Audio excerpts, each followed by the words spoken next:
And we got 14 seconds to do this one.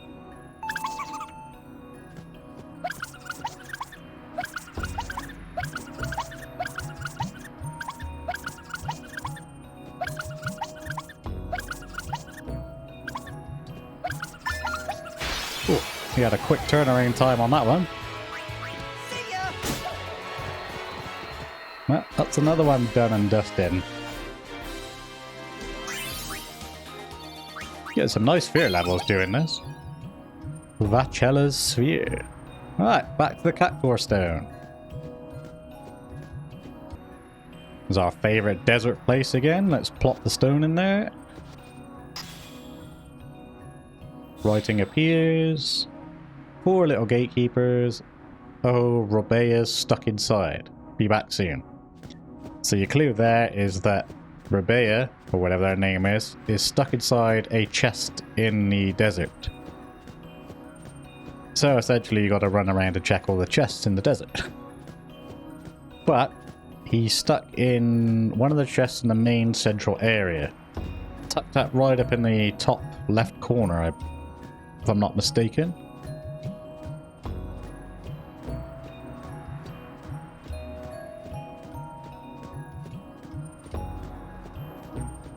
So, around here.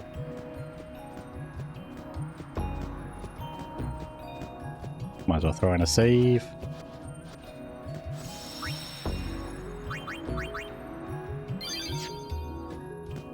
And down here, up to the left. Right up in the corner.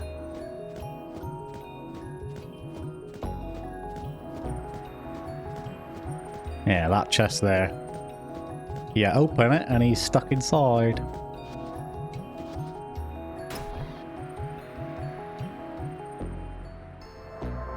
A Royal Needlebrain. Likes cramped spaces. Check out his great collection.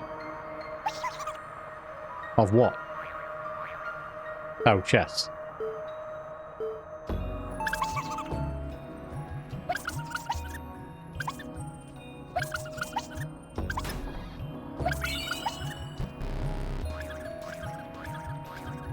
So you got a choice here whether you want to get the chest or whether you want to get the cacti.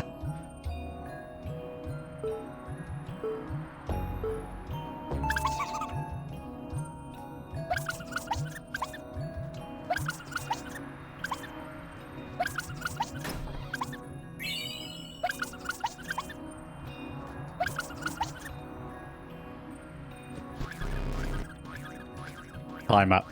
So you're never going to get them all, but you can sacrifice two goes to get items.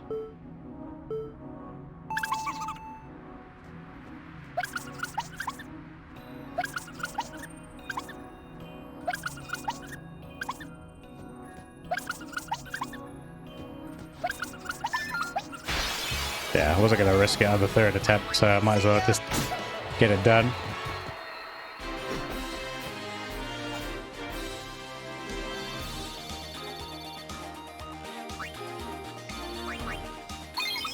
There we go. Got another one. And these last 3 become extremely difficult. Like they up their game of difficulty. Like that one is just a case of, do you want the items or do you not? There's some quite good items, but...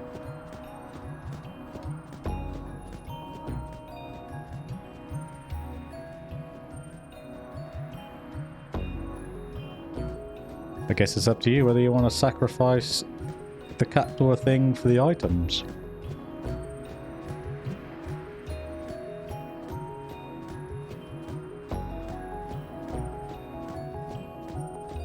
Pop in this one. Fighting appears in the south. 3 little gatekeepers. A fiery inscription. The Lord of the Hole is gone. Isra thinks. Obviously your clue there is the holes in the ground, so just check these holes in the floor and he should be in one of them. He won't be in the one behind that monk. That's Dark Ifrit. But he will be in one of these. I'm pretty sure he's in one of them. Let's leave the area and then come back, and he may or may not be there. They're the only sinkholes I remember in the desert, anyway.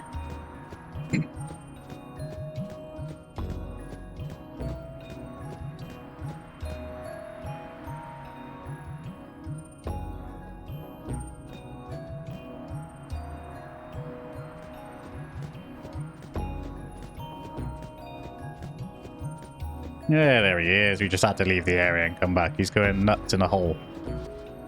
Yo, little dude, come back. Lost for about town. Today he digs holes again. A cautious sort. 15 seconds to do this one.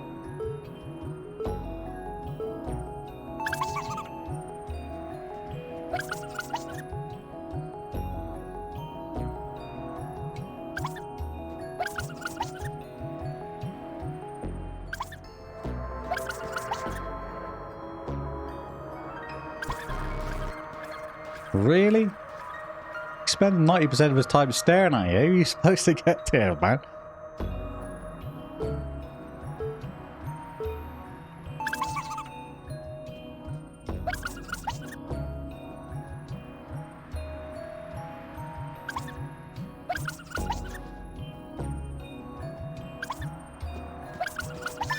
Oh, I just made a lunge for it on that last one. Screw it. That was a close one. Obtain the spear. Again, thankfully, we don't have to run that far this time because we're in the same area. I think that leaves 2 left to get, and these 2 are always the 2 that I fail on.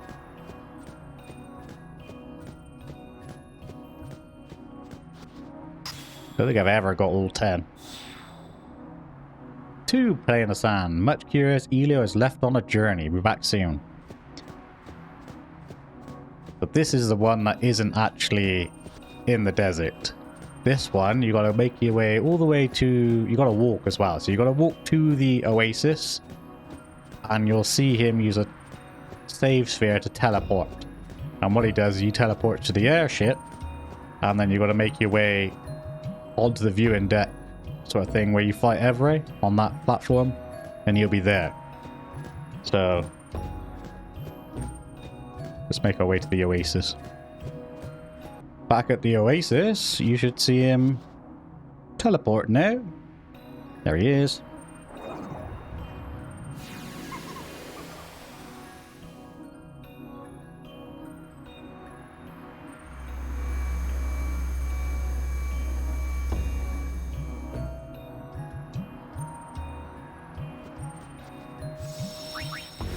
So we go on the airship.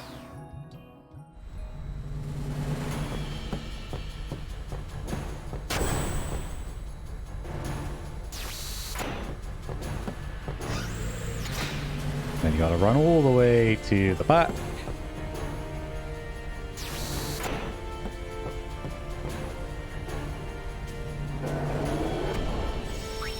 Throw in a save.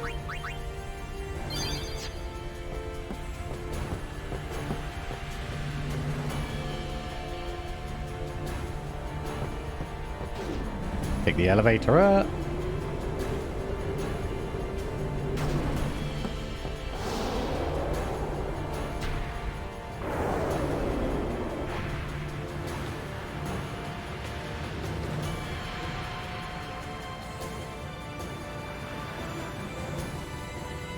And there he is.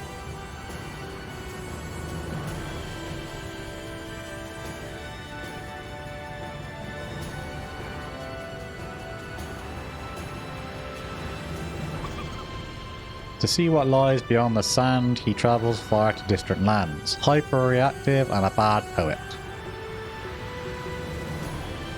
11 seconds.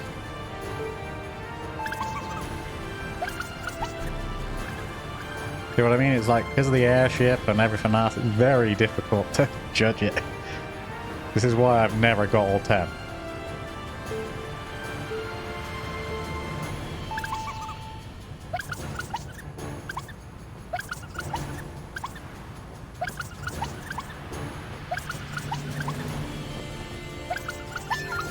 I actually got it. I actually got one. This is the most I've ever got, ever. He fell off.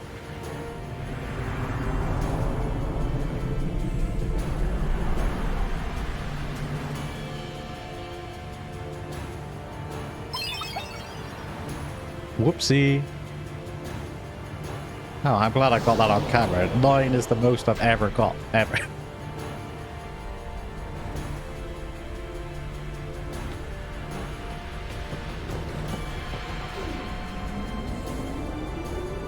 Now, obviously, back to the Cactuar Stone. Ugh. We're back at the Cactuar Stone for the last time, because once you've got the guy from the airship and plop that in, the last Cactuar will actually appear directly behind you, so thankfully no more messing around. One little gatekeeper, always behind, back soon. Peekaboo! The guy you never invite, but he always shows up anyway. Cheeky.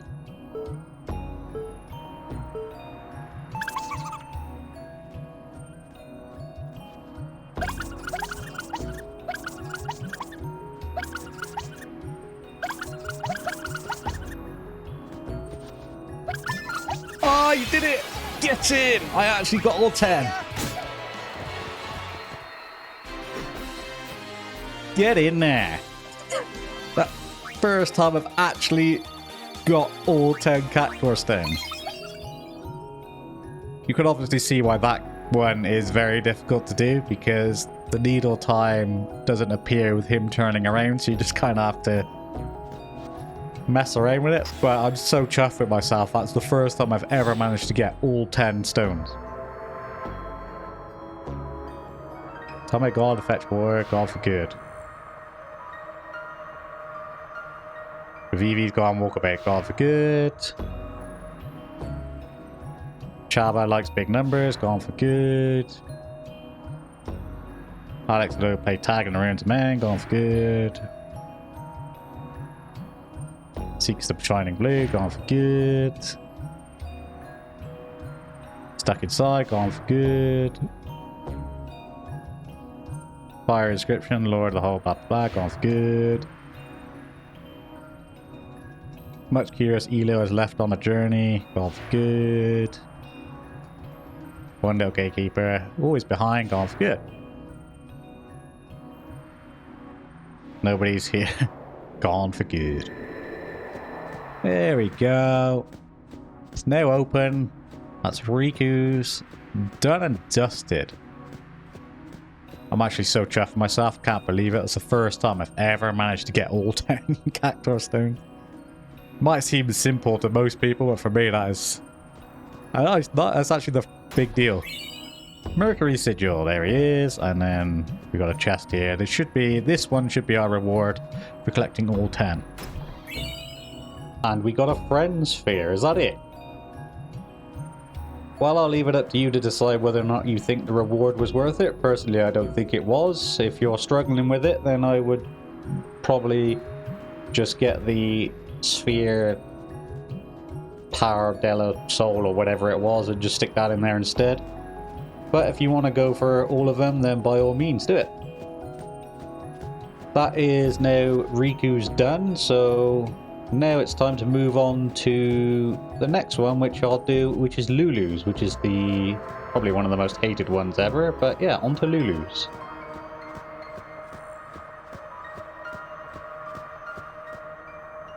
Lulu's is the Venus Crest and the Venus Sigil. As you can see here, we don't actually have either of them, so you can't get either of them through following the main story. To get the Venus Crest, what you have to do is, when you have access to the airship, come back to Guado Salam.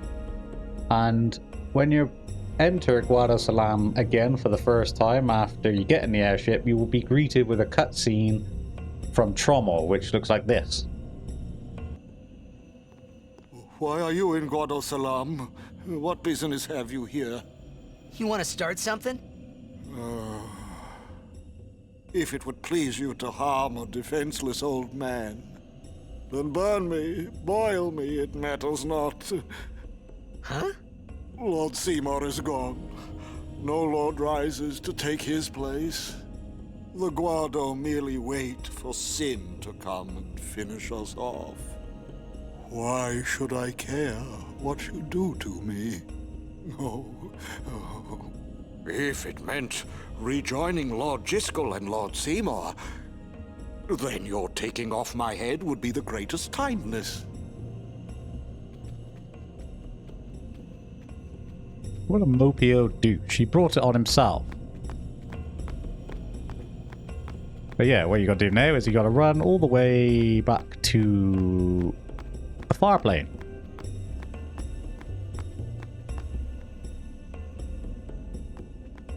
You notice this is where Trommel's going as well. Come to kill the old...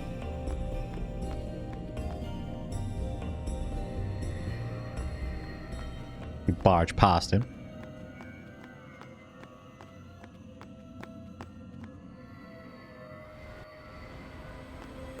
And there you go. Lady Ginham, I believe that was, for who summoned your Jimbo, but yeah, her thing is over here. I have prayed and prayed, yet Lord Seymour does not appear. Has he not reached the far plane? Has he become a fiend? I don't care either way. I just want the sigil, or the crest. There you go. Got the Venus crest. Oh, my poor...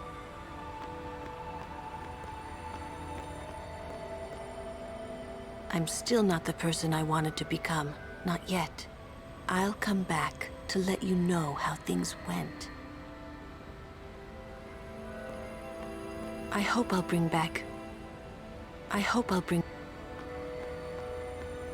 Well, at least you know she's finally at rest now, at peace. But yeah, there you go. That's the Venus crest. All we need now is the Venus sigil. Now, as you're probably all aware, to get the Venus sigil, we have to make our way to the Thunder Plains, because we have to dodge 200 lightning bolts.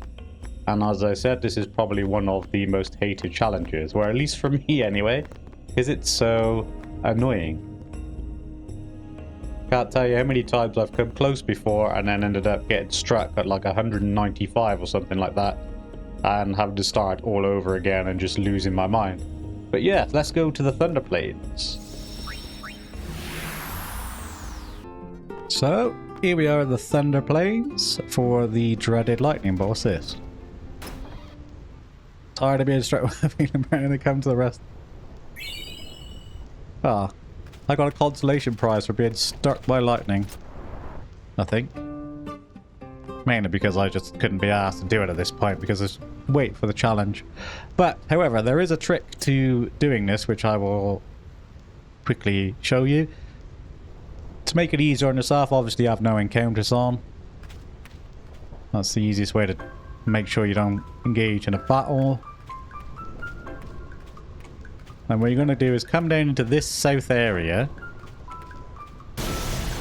Yay, I dodged one. Keep coming down here, and there you'll see a... Here we go. A little crater there in the floor, look. See that little, like, sort of... Oh, fuck. I missed my armrest. You'll see the little thing on the floor there, and then this lightning tower. The trick here is to run into the circle. And nothing will happen, and then run back to the lightning tower. Now, every time you run into that circle, lightning will strike, and you just have to dodge it. Every time, so like this. And then run back to the tower, and again.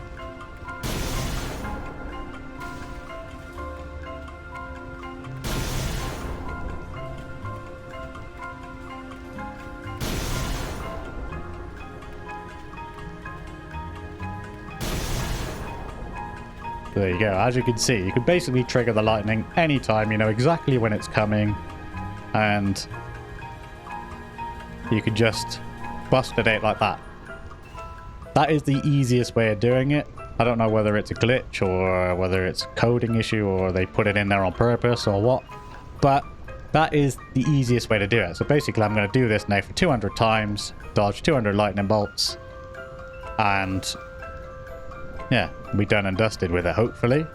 So that was 5. I've got 195 left to go. I'm not going to sit here and talk to you for the entire thing. What I'm going to do is just crack on with it. But I'll record the whole thing and I'll see if during the editing process I could just fast forward it. So you can quickly watch me dodge 200 in fast forward mode. And then I'll talk to you when I'm done. Now, if I counted correctly, I should be around about 215 at this point. I started doing it in groups of 20 and then throwing in like a couple of extra ones. And then I just wanted to get it over and done with, so I started doing it in like groups of 50 with a few more on top. So I should be around about 215 at this point. Now, I do recommend when you do this yourself that even if you think you're at 200, make sure you definitely throw in a couple of extra ones there, because you don't want to find out that you've miscounted and just fall short. So I'm going to throw in 5 extra just to make 100% at this point. So 1, 2, 3, 4, and 1 more for good luck. Done. Right, let's go collect my reward. And hopefully we are done with this challenge. Doing it this way definitely does make it easier, as I said, but it is time consuming. That's the worst part. Thankfully, we should be done now. But let's find out if we did it. Every several bouts of electrocution won't keep you down. For your admirable display of courage, the Billigan Memorial of the Fighting Spirit Award. Oh, I got an elixir for being struck by lightning thousands of times. I dodged 5 in a row. Small commemorative gift. 2 X potions. Thank you. 10 in a row. Mega potions. Thank you. 20 in a row. 2 MP spheres. Nice. 50 in a row. Strength spheres. Nice. That'll be able to go well for my attacking. 100 in a row. HP spheres. 150 in a row. Proud to honor you with this prize. Mega elixirs. 200 in a row, and the achievement.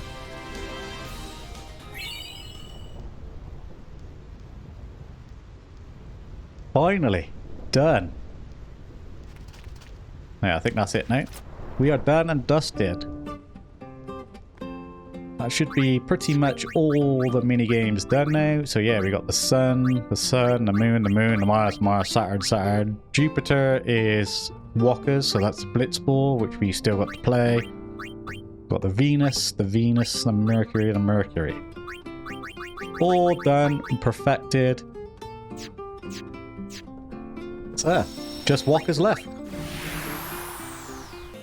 We finally made it to the last one, which of course is Walkers. Walkers is the Jupiter Crest and the Jupiter Sigil. The Jupiter Crest itself can be found inside the Aurochs locker room at Luca, which is where I am right here. So if we make our way down the right here, and then go to the very end locker room, you'll see all the Aurochs just stood around. You can hire them here again if you want for your blitzball team. And then in one of these two, I think it's the very end locker, you'll find the Jupiter Crest. So it's not very hard to find at all, and it's probably in the most predictable place, obviously being Walker. And then once you've done that, we can just concentrate on the sigil. To get the sigil, as you'd expect being Walkers, what you have to do is play a lot of blitzball. Now I think you have to play a total of like 30 games maximum in order to get it. So I'm going to sort of explain this as best I can to help you sort of get through the process and get a sigil as quickly and easily as possible. So bear with me on this. If we tap on the save sphere here and click play blitzball, the way it works is to get Walker's sigil, you have to play leagues and tournaments to unlock his overdrives first. And then once you've got all of his overdrives, there's 3 to get, you then unlock his sigil as a first place reward in the league. Once you have the airship, the reason why I say everything becomes a lot easier is because you have access to travel around then and hire some of the best players that you can get to help you win everything a lot easier. One of them himself is on the airship, which is Brother. You can hire him straight away, and he's got such high speed in shooting that you could pretty much cheese the whole process, making it a lot easier. Because he can leave everybody in the dust, pull up to their goal, shoot, score, rinse and repeat. He's got high blocking and high attacking as well, so you should always win the ball. Between him and Wedge, the two of them, you should never really lose a game.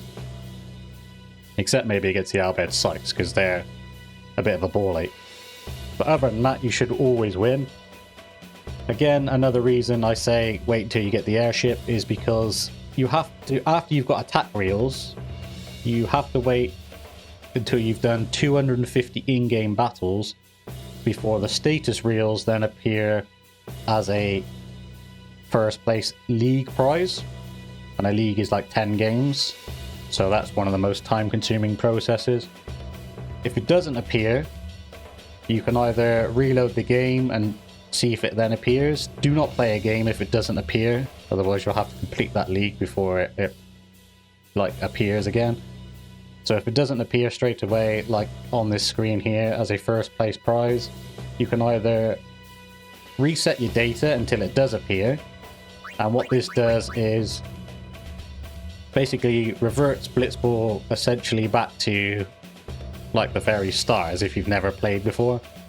So you'll have all of the Besaid Aurochs back on your team, all the old teams will be the same, and then you'll have to go around and rehire everybody.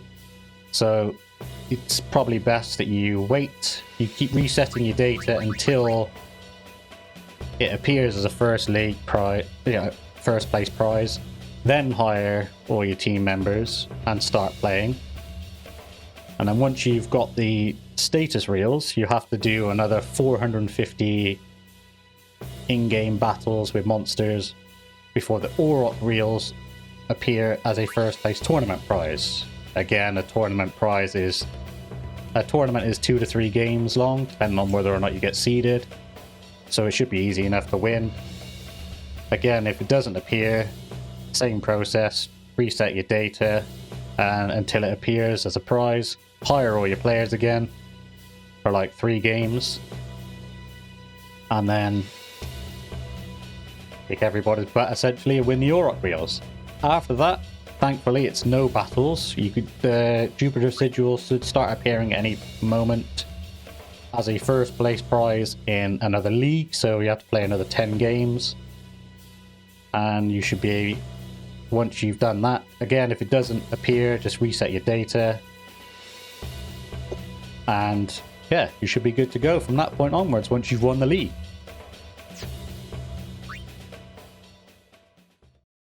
So, just a quick rundown summary in case I made it sound a bit more complicated than it needed to be. As soon as you get to the Miha High Road in the story, start playing blitzball and grab yourself the attack wheels because it'll help you massively throughout the game anyway. Once you've done that, just wait until you get to the airship, and then once you've got the airship, it becomes a bit more easier to do the rest of it. Few players that you could grab while you're here. There's one right behind me up here, Wedge. As you can see, he's got 17 shooting. If you've done what I said and reset your data, everybody's goalkeepers will be at their lowest level, so you can pretty much score with Wedge from anywhere, and he will score. He's probably the better option to sign right at the start to score goals than Waka. Now you can grab Waka himself on the airship. He obviously stands right next to the save sphere, so you can't miss him. On top of that, you got Brother, who sits in the cockpit of the airship. He is probably the best player in the entire blitzball game. He's got such high speed and such high shooting, blocking and catching that, as I said, you can pretty much cheese it straight all on your own with just those two. You won't need anybody else, but if you want to give yourself the best advantage possible, then you've got Zalitz, who you can hire just outside the music theatre, sat on the wall in Luca itself as well. He's a great defender. He's got high attacking and high blocking. There is Jamal, who sat in the center square in Luca. He's sat on a bench next to his missus and a little kid running around, I think with a balloon. He is a great goalkeeper. A lot better than keeper, that's for damn sure. He's got like 14, 15 catching, I think, right at the start. So he pretty much will save anything if they do get a shot off. Failing that, there is also Nadia in the Calmlands, right in the center. In the bikini, she is a good defender or backup midfielder. And of course there is Rock, who is on the Mihen High Road as well. He's the one who wears the green bandana. He's also a great defender. He's got high blocking and catching. So hire any of them to give yourself the best chance possible. And you should never really lose a game. The only team that might give you a bit of trouble is the Albed Sykes. As I said, they're just a massive pain in the ass. But failing that, you should never lose a game. And you should easily make your way through to the Jupiter Sigil. I'll say, again, another reason why it's best to wait until you've got the airship is because all your battles throughout the game add up. So the 250 battles that you have to wait for the status reels and the 450 that you have to wait for the Aurochs reels, you should have already done that throughout the main story anyway, so you no longer have to worry about that. Once you've done all that messing around, you can then breathe a huge sigh of relief, because if you go to your key items here and take a peek, all of the minigames have now been done. So we've got the Sun, the Moon, the Mars, Saturn, Jupiter, Venus, and the Mercury. So we can now make our way back to Macalania Woods and power up everybody's celestial weapons to maximum, which will help out massively when it comes to the Dark Aeons and Penance. Hopefully this helps some of you out who've been struggling to find any of the crests or any of the sigils. The minigames themselves might pose you a bit of an issue, because I know some people who struggled for months, even years, on trying to do some of them, especially the Chocobo race in the Calmlands. I don't know why, but sometimes it's really difficult, sometimes it's quite easy. I'd say it all comes down to luck. Also, a quick note, the Mars crest for the international version, I think that is in replacement with the Saturn crest. So where I picked up the Mars crest in the international game, you pick up the Saturn one, and vice versa. I think the Saturn one was at the top of Mount Gagazet, if I'm remembering off the top of my head here. So there, I think you will find the Mars one. But anyway, now that we have everything we need, we can now start powering up everybody's celestial weapons to maximum. So we now have all the crests and all the sigils that are hidden in the game. I hope this guide in some way helps any of you that have been struggling to find them. And I shall see you all in Macalania.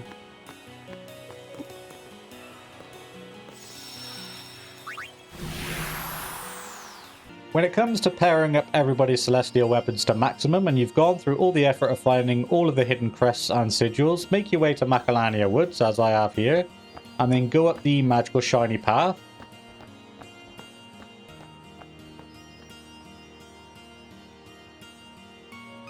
And then what you're going to want to do is make your way to the weird plant thing here.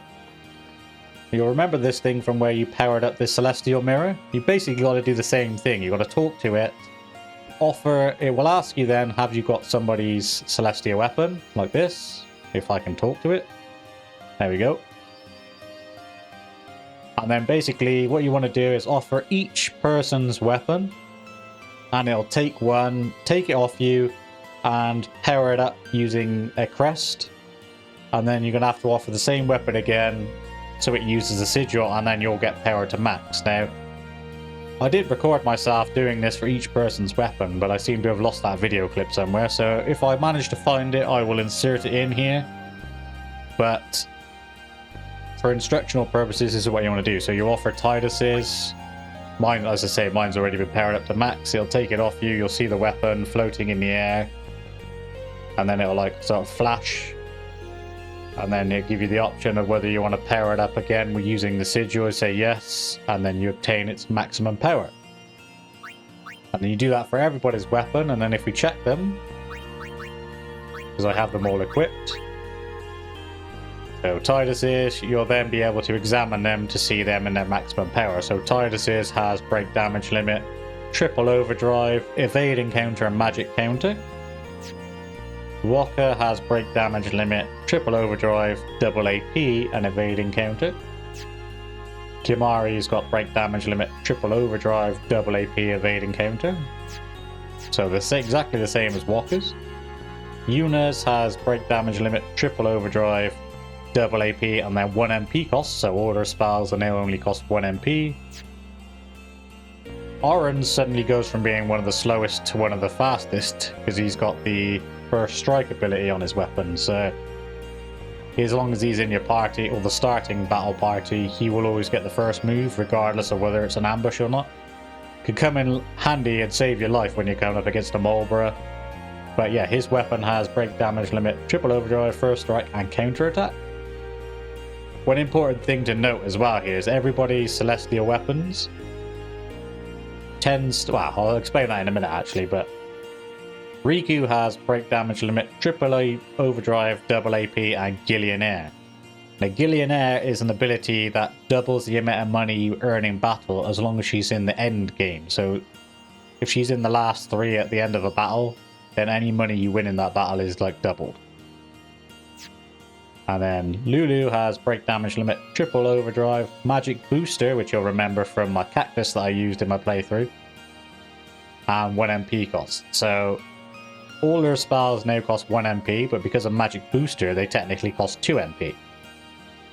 So all their spells will cost 2 MP, but they'll do double damage, which is extremely useful when it comes to using magic attacks from this point onwards. Which is probably why, like, her sigil is one of the worst ones to do.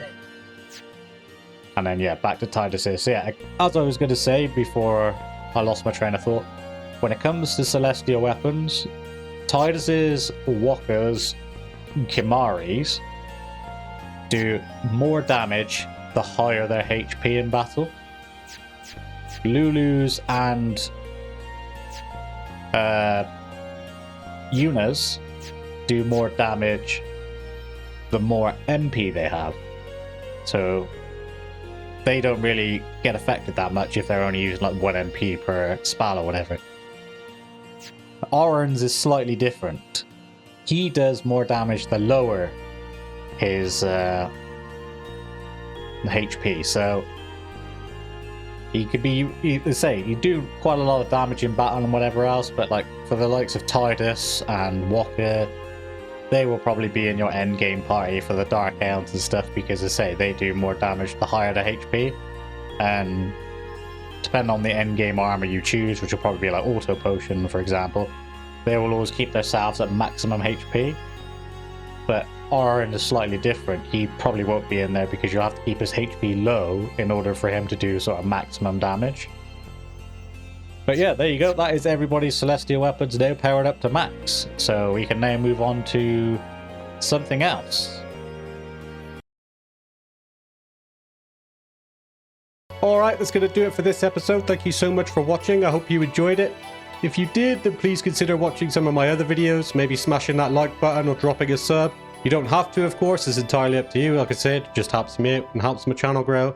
Most of all though, a massive thank you to those of you who are watching, and I hope to see you all in the next one.